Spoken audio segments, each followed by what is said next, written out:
Hello students, आज मैं आप लोगों को बीकॉम सेम फोर का जो इकोनॉमिक्स है उसमें आईएमपी क्वेश्चंस बताने वाली हूँ। ठीक है, अभी यहाँ पे सबसे फर्स्ट है explain the concept of economic growth and discuss the factor affecting economic growth. ठीक है, એટલે કે આર્થિક વૃદ્ધિનો ખ્યાલ સમજાવી આર્થિક વૃદ્ધિને असर करता परिबलों समझाओ। ठीक है, अभी यहाँ पे मैं जितने भी आपको आईएमपी क्वेश्चंस देती हूँ वो लास्ट ईयर के क्वेश्चंस है और उसके बाद कुछ एक्स्ट्रा भी होंगे 2-3। ठीक है, वो मैंने अपने हिसाब से डाले क्योंकि ये ज़रूरी नहीं है कि लास्ट ईयर के पेपर में से ही क्वेश्चंस आए। ठीक है, उसके बाद यहाँ पे सेकंड है एक्सप्लेन, उसमें फर्स्ट है ह्यूमन डेवलपमेंट इंडेक्स, सेकंड है ह्यूमन पोवर्टी इंडेक्स। ठीक है, એટલે કે સમજાવવાનું છે मानव विकासांक और बीजू है मानव गरीबी आंक। उसके बाद थर्ड नंबर का है explain the Harrod's model of economics growth. ठीक है, એટલે કે आर्थिक वृद्धिનું हेरोडનું मॉडल समझाओ। उसके बाद फोर्थ नंबर का है, उसमें दो है,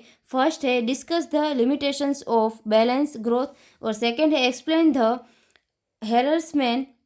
हर्समैन्स मॉडल ऑफ इकोनॉमिक्स डेवलपमेंट। એટલે કે સમતોલ વિકાસના સિદ્ધાંતની મર્યાદાઓ સમજાવો અને हर्षमैनનું आर्थिक विकास मॉडल समझाओ। ठीक है, उसके बाद यहाँ पे फिफ्थ नंबर का है, उसमें भी फर्स्ट दो है, उसमें फर्स्ट है discuss the causes of poverty in India, એટલે કે ભારતમાં ગરીબીના કારણો ચર્ચો। उसके बाद सेकंड है explain the theory of demographic transition. ठीक है, એટલે કે वस्ती संक्रमणનો सिद्धांत समझाओ। उसके बाद सिक्स नंबर का है, यहाँ पे सबसे फर्स्ट है, उसमें explain the types of unemployment, એટલે કે બેકારીના પ્રકારો સમજાવો। उसके बाद यहाँ पे सेकंड है discuss the indicators of poverty, એટલે કે ગરીબીના निर्देशकों चर्चो। ठीक है, उसके बाद यहाँ पे सेवन्थ नंबर का है राइट आंसर। ठीक है, इसमें एनी टू ही लिखना है आपको। ठीक है, उसमें सबसे फर्स्ट है डिस्कस टाइप ऑफ पोल्यूशन, એટલે કે પ્રદૂષણના પ્રકારો ચર્ચો।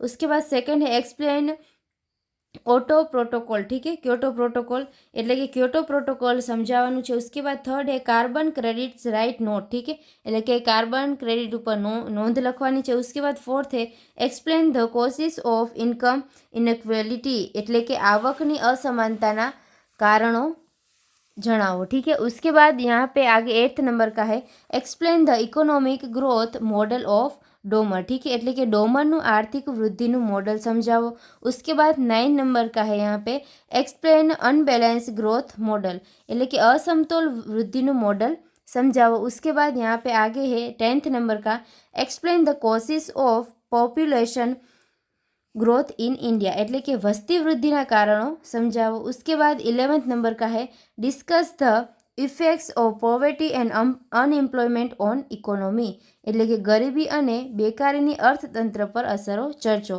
उसके बाद यहाँ पे 12th नंबर का है, उसमें दो है, सबसे फर्स्ट है एक्सप्लेन द कोसिस of income inequality in India, એટલે કે ભારતમાં આવકની અસમાનતાના કારણો સમજાવો। उसके बाद सेकंड है एक्सप्लेन ड्यूअलिज्म। ठीक है, એટલે કે દ્વિમુખતાને સમજાવો। ठीक है, उसके बाद 13 नंबर का है, यहाँ पे explain the causes of pollution. ठीक है, એટલે કે પ્રદૂષણના કારણો સમજાવો। उसके बाद 14 नंबर का है explain effects of populations growth in development countries. ठीक है, એટલે કે વસ્તી વૃદ્ધિની અસરો જે ડેવલપમેન્ટ કન્ટ્રી છે તેમાં समझावानी है। ठीक है, उसके बाद यहाँ पे 15 नंबर का है explain in details standard of living index and physical quality of life index as indicators of economics development, એટલે કે આર્થિક વિકાસના નિર્દેશકો તરીકે જીવન ધોરણનો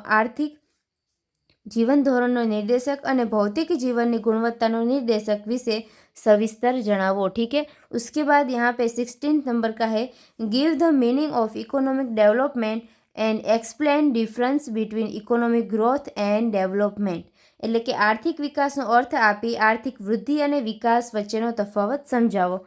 उसके बाद यहाँ पे 70 नंबर का है explain relation and obsolete poverty, એટલે કે સાપેક્ષ અને નિરપેક્ષ ગરીબી समझावो। ठीक है, तो भी यहाँ पे मैंने मोस्ट आईएमपी जो क्वेश्चंस थे इकोनॉमिक्स के वो मैंने आपको बता दिए। ठीक है, I hope you understand and thank you all.